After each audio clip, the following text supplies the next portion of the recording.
देखिए, ये एक लैंडमार्क बजट हो सकता है क्योंकि अगले 5 साल जो रोड मैप है एनडीए 3 की, वो रोड मैप पूरी प्रेज़ेंट कर देंगे इस बजट में। मार्केट के हिसाब से जो सबसे इम्पोर्टेंट प्रपोज़ल है वो will be in direct taxation specially capital gains. तो आज की तारीख में क्या हो रहा है कि अलग-अलग टैक्सेशन पॉलिसीज़ है for different different financial products. जैसे कि फिक्स्ड डिपॉज़िट्स के लिए अलग टैक्सेशन पॉलिसी है, long term capital gain, short term capital gains on listed पर अलग टैक्स रेट्स है, on debentures and other debt instruments पर टैक्स रेट्स अलग है। तो एक हिसाब से थोड़ी रिक्वेस्ट है फाइनेंस मिनिस्ट्री से कि थोड़ा आप ये टैक्सेशन रैशनलाइज कीजिए, मेक इट मोर और लेस इन सिंक, ताकि कोई भी एक फाइनेंशियल प्रोडक्ट को ज़्यादा एडवांटेज नहीं मिले। तो मेरे ख्याल से आई थिंक जो सेंटर पीस रहेगा इस बजट का, that will be on direct taxes relating to capital gains. इसके अलावा हर budget is more about a mission statement.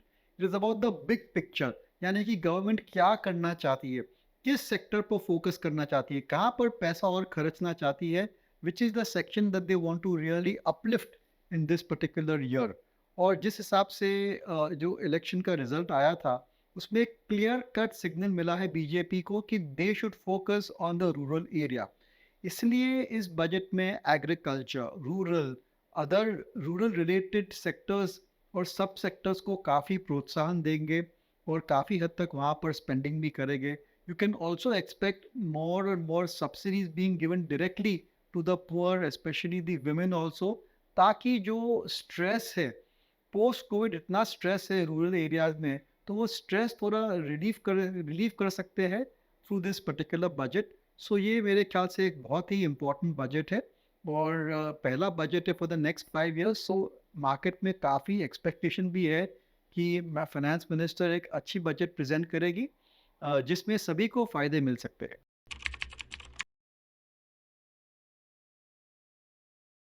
देखिए, अगर long term, short term capital gains tax ऐसे ही रहते हैं, कुछ वहाँ पर चेंजेस नहीं आती है, तो इन्वेस्टर्स आर वेरी हैप्पी। लेकिन एक ऐसी भी लॉबी है जो सोच रही है कि long term capital gains tax बढ़ना चाहिए, या जो 1 साल का पीरियड है, holding period, that can be increase to 2 years. तो अगर वहाँ पर कुछ टिंकरिंग करेगी, तो definitely it will not be good for the sentiment. लेकिन एक और बहुत ही इम्पोर्टेंट बजट का जो एक्सपेक्टेशन है मार्केट से, वो है उनका जो डाइवेस्टमेंट, उसका टारगेट क्या है। क्योंकि पिछले 2-3 साल में PSU shares have really gone through the roof. They have been huge multi baggers और काफ़ी फ्लोटिंग स्टॉक भी कम है म्यूचुअल पीएसयू स्टॉक्स में। तो अगर गवर्नमेंट डिसइन्वेस्टमेंट करती है, then they can raise lot of money, some estimate 1 to 2 lakh crore can be raised, और वो पैसा can be channelised into the development of the country. तो एक तो ये कैपिटल गेन्स टैक्स पर कुछ चेंजेस आते हैं, उसके ऊपर नज़र है मार्केट की, और दूसरा जो डाइवेस्टमेंट और डिसइन्वेस्टमेंट टारगेट है, उस पर हमारा फोकस रहेगा।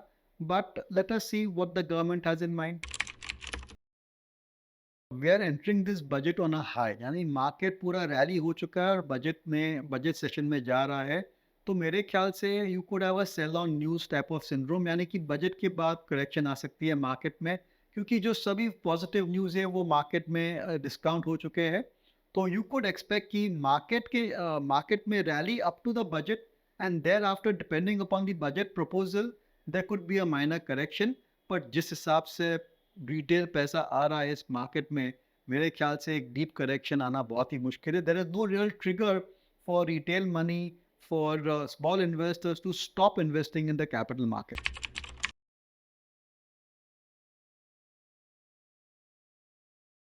देखिए, जो भी बिहार में और आंध्र प्रदेश में डेवलपमेंट हो रहा है, उसका फ़ायदा इंजीनियरिंग कंस्ट्रक्शन कंपनीज को हो सकता है, और कुछ कुछ जो वहाँ पर की जो स्पेशलाइज्ड बिजनेसेस है, जो कंपनियां हैं, वहाँ पर उनको फ़ायदा हो सकता है। कुछ रियल एस्टेट प्लेयर्स को फ़ायदा हो सकता है क्योंकि लैंड के दाम बढ़ सकते हैं वहाँ पर। बट आई थिंक दैट मेरे ख्याल से इसमें मार्केट पर इस पर्टिकुलर न्यूज़ या इस पर्टिकुलर प्रपोजल पर इतनी ज़्यादा स्कोप नहीं है, एज़ कंपेयर टू से कि एग्रीकल्चर पर कितना फोकस देती है, या वाटर प्रोजेक्ट्स पर क्या उनका प्रपोजल है, डिफेंस पर कितना स्पेंड करना चाहती है। Long term, short term capital gain stable रहते हैं, corporate profits are remaining the same. I think these are more important from the market point of view than how much Andhra Pradesh and Bihar are getting. देखिए, आप हमारे पैसा maker stocks तो देख रहे हैं, वहाँ पर कई हमने रूरल और एग्रो फोकस स्टॉक्स हमने रेकमेंड किए हैं एंड मेरे ख्याल से मॉनसून भी बढ़िया है, गवर्नमेंट का फोकस भी रूरल और एग्रीकल्चर पर है, तो जो कंपनियाँ have a large presence in the rural areas which are linked to the agriculture sector, उनकी प्रॉस्पेक्ट्स अच्छे रहेंगी, जैसे कि महिंद्रा एंड महिंद्रा है, fertiliser company like Coromandel International है, या फिर पारादीप फॉस्फेट्स है, जुआरी है। उसके अलावा टू व्हीलर कंपनीज़ है जैसे कि Hero MotoCorp, TVS Motors, FMCG companies है, they can also benefit, Hindustan Unilever, Nestle, Dabur, Emami, they all got a very large rural footprint.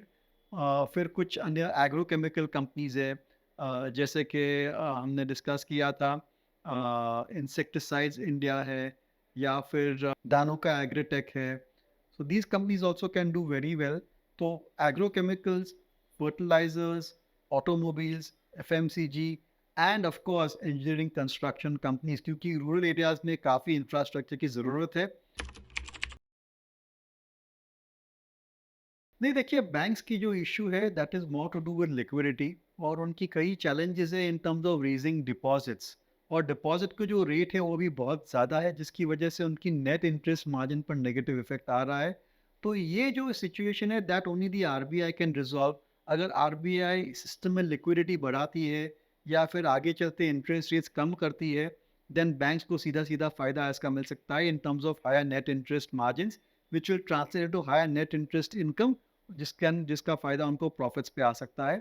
तो बैंक्स को अगर आप देखेंगे तो उनकी growth rates on based on advances and deposits is good, पर जो मार्जिन है उस पर प्रेशर है, और वो मार्जिन पर प्रेशर जब तक रहेगा तब तक रहेगा जब तक लिक्विडिटी सिचुएशन इम्प्रूव नहीं।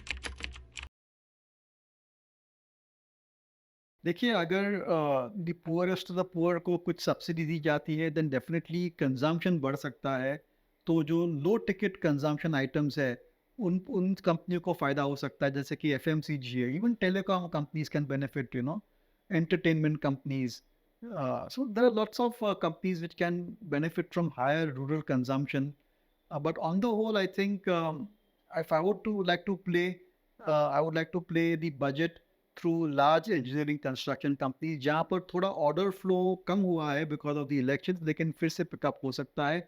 Companies which are engaged in building roads, in building dams, water projects, metros, ports, airports. I think these are the companies which have got a very bright future in it. This podcast is produced by Elixir Equities Private Limited, a SEBI registered research analyst. Registration number INA 0000004787. The information provided in this podcast is for educational and informational purposes only and should not be considered as investment advice. Investment in securities market are subject to market risk. We strongly advise all investors to read all related documents carefully before investing.